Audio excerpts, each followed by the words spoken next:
Today I'm going to show you how to distort and warp objects using Transform tool in Adobe Photoshop. First, select your Quick Selection tool from the toolbar. And click and drag over the roof to select it. Press Ctrl J to duplicate. Go to File.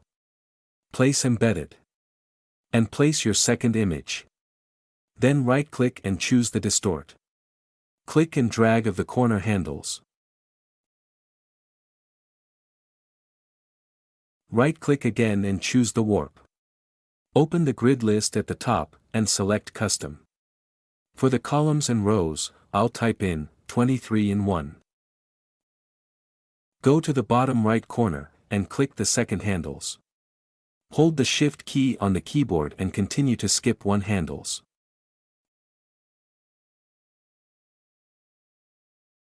Go to the top left corner and continue this pattern.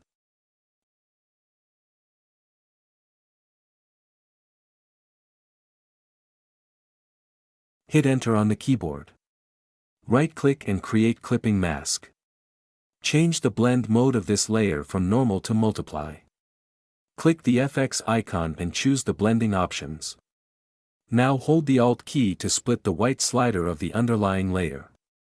Press OK once you're satisfied. And that's it. Hope you liked it.